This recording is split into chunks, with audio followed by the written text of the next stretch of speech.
here we are at the Green Lotus Cafe in Hyannis on Main Street, and I just ordered this Maui sandwich. And you can check out and see all the layers of different things going on. There's some coconut and pineapple, of course, with some lettuce and tomato. And the bread is really neat. It's something that Nate makes himself. It's I call it a flatbread, but he calls it the almond bread. So you can tell it's really thin. And what he does is he dehydrates ingredients together to make it like this. The flavor is excellent. It's well worth trying sometime. So come on down and enjoy it. Hello, I'm Laura Kelley, and today we're at the Green Lotus in Hyannis on Main Street. And I'd love to introduce you to Nate.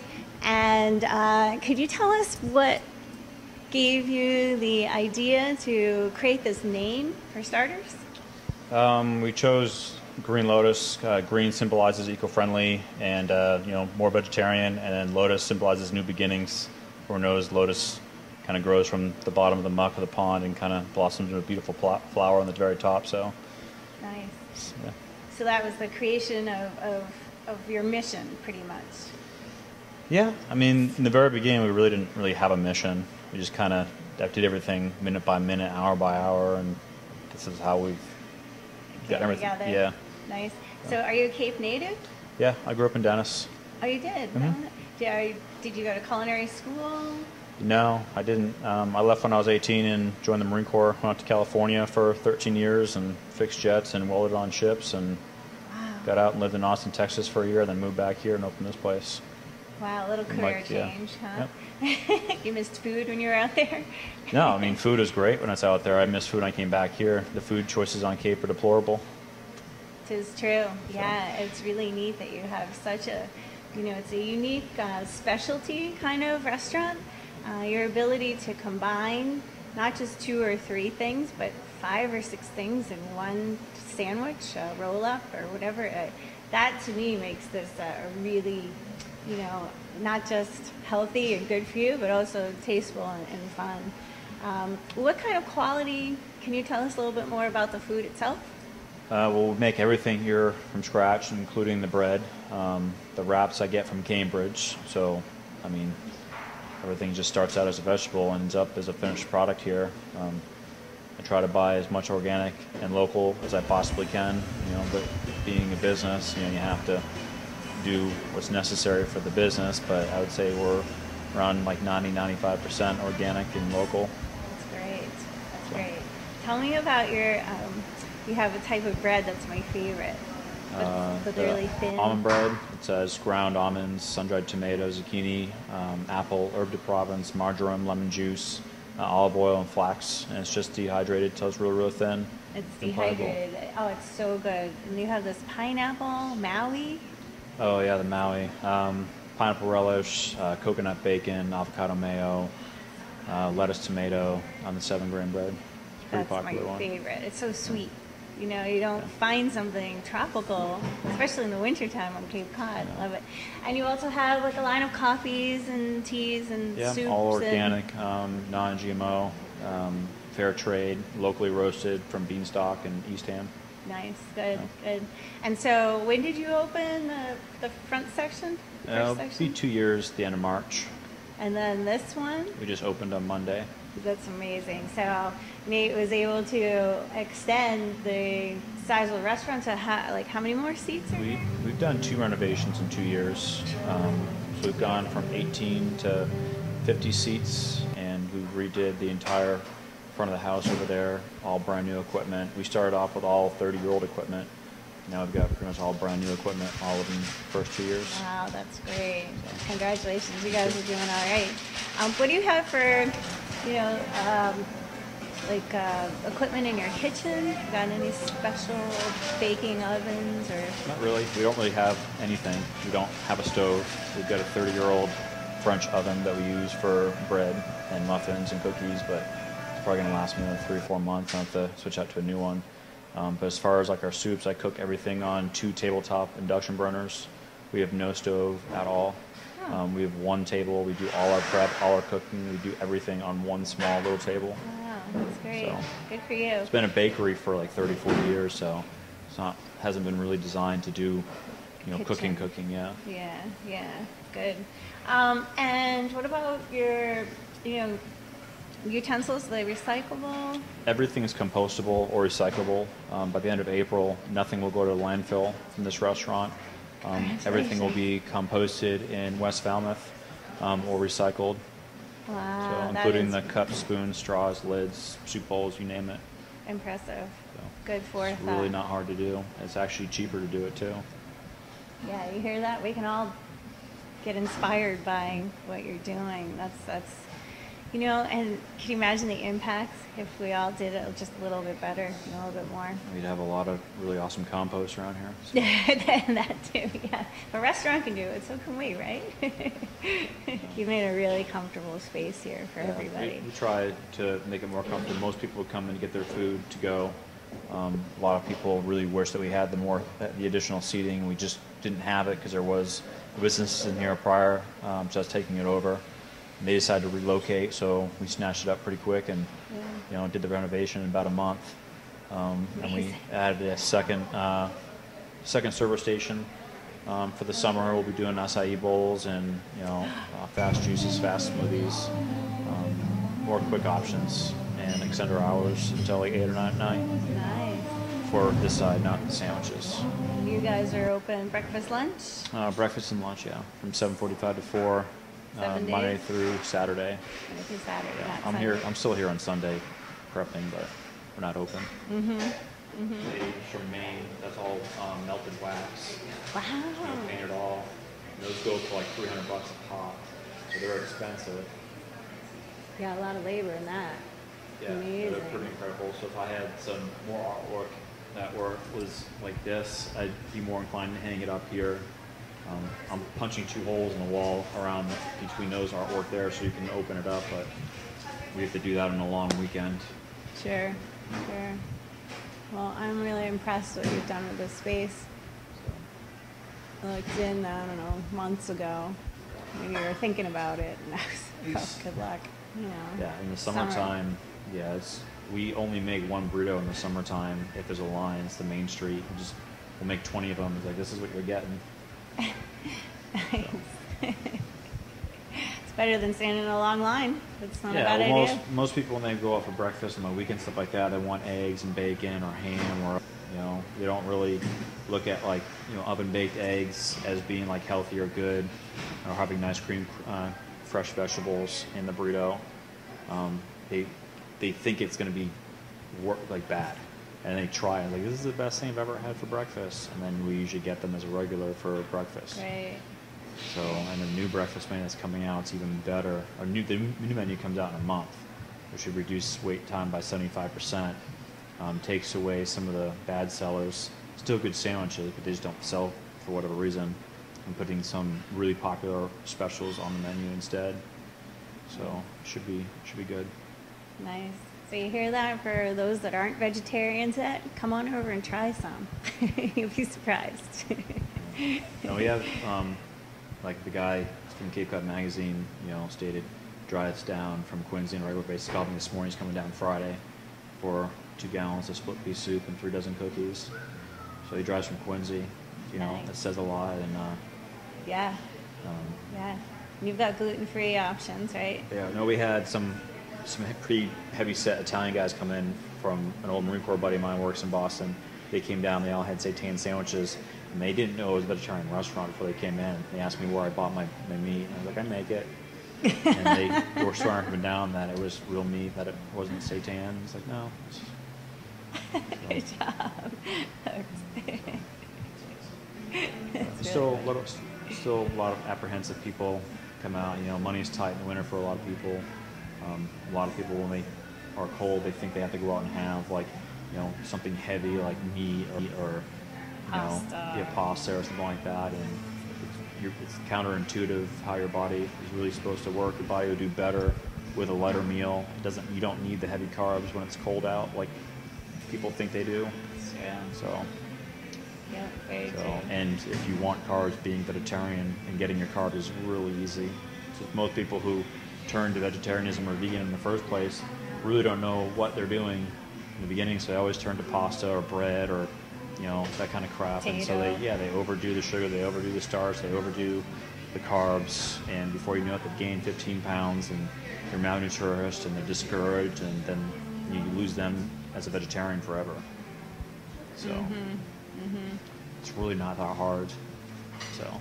And it tastes good too. Yeah, I want cold turkey, and after 6 months, I crossed the finish line. My first Ironman, the Ironman medal up there. Did Wildflower. I swam Alcatraz. I'm missing Ironman Kentucky. I have no idea where it went. Oops. It's somewhere. It'll show up. Did a half marathon in Boston and half Ironman in California, all as a vegan, all in the first year, with no additional training. No one taught me how to do anything. Did everything myself.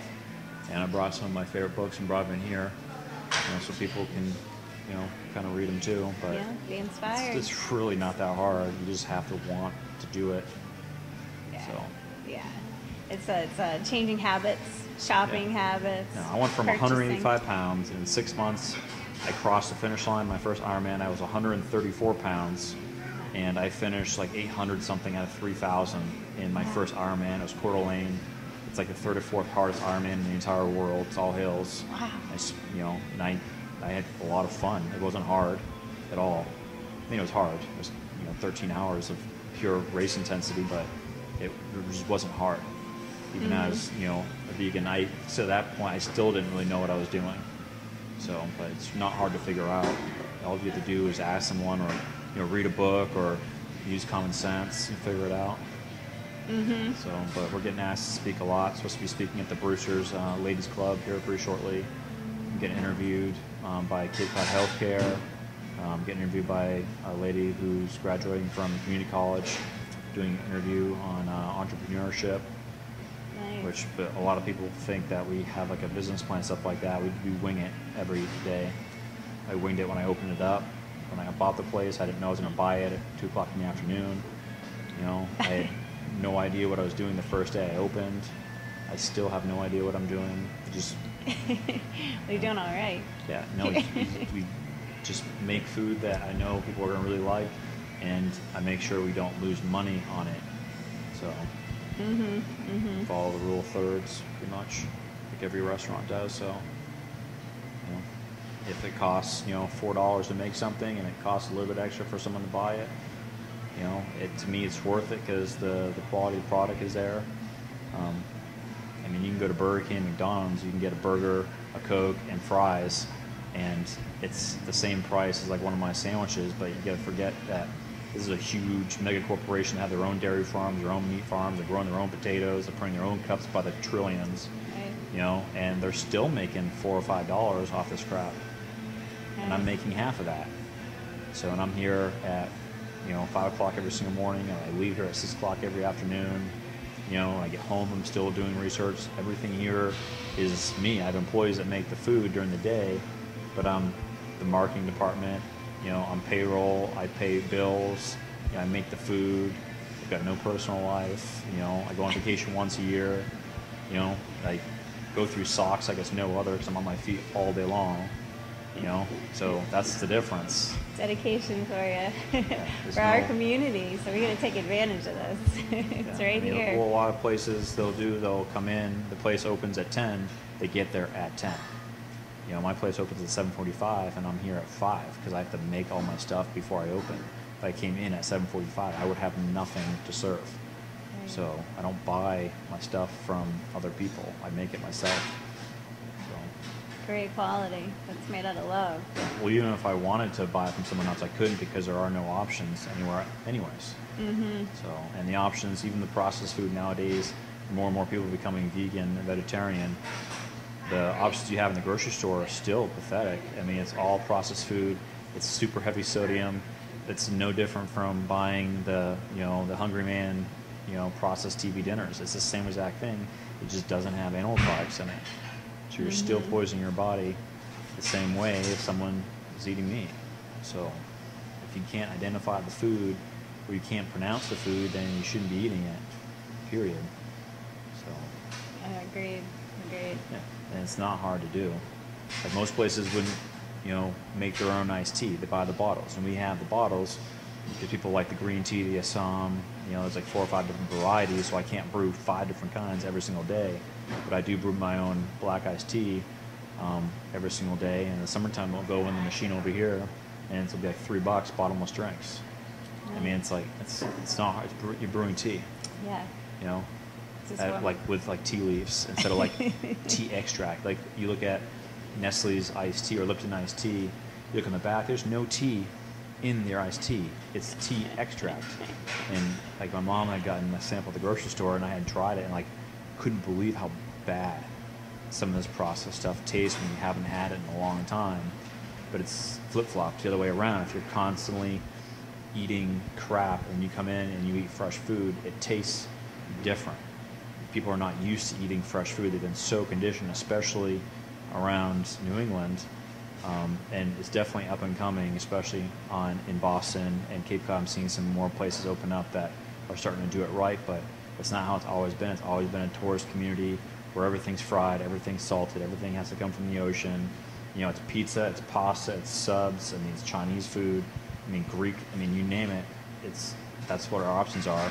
I go home, if I want something to eat, it's like, all right, I have the choice of pasta, pizza, subs, and out of those choices, I can only eat